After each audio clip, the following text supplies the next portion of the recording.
अस्सलाम वालेकुम फ्रेंड्स। नाम है परीशे। परीशे नाम के मायने है परी जैसी चेहरे वाली। नाम है नेहा।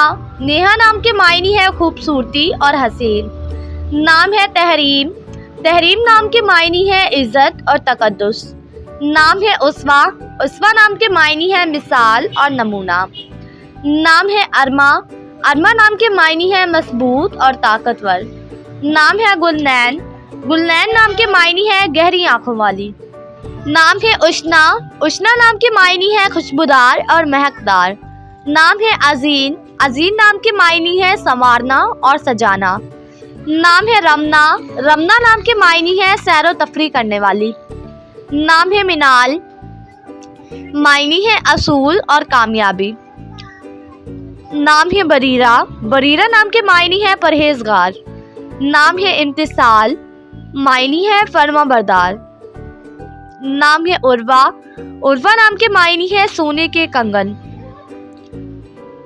नाम है नशवा। नशवा नाम के मायने है खुशबू और महक। नाम है शहरीन। शहरीन नाम के मायने है मीठी। नाम है शाइजा। शाइजा नाम के मायने है अनोखी और हैरानकिन। नाम है खिरद। खिरद नाम के मायने है आकिल और दानिश। नाम है दिशा। दिशा नाम के मायने है अच्छे दिन और मुबारक दिन।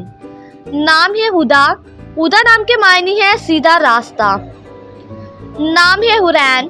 हुरैन नाम के मायने है जन्नत की खातून। नाम है लीजा। लीजा नाम के मायने है अल्लाह के लिए कुर्बान। नाम है हमदा। हमदा नाम के मायने है काबिले तारीफ। नाम है कशफ। कशफ नाम के मायने है जाहिर होना। नाम है कशमाला। मायने है फूलों का हार।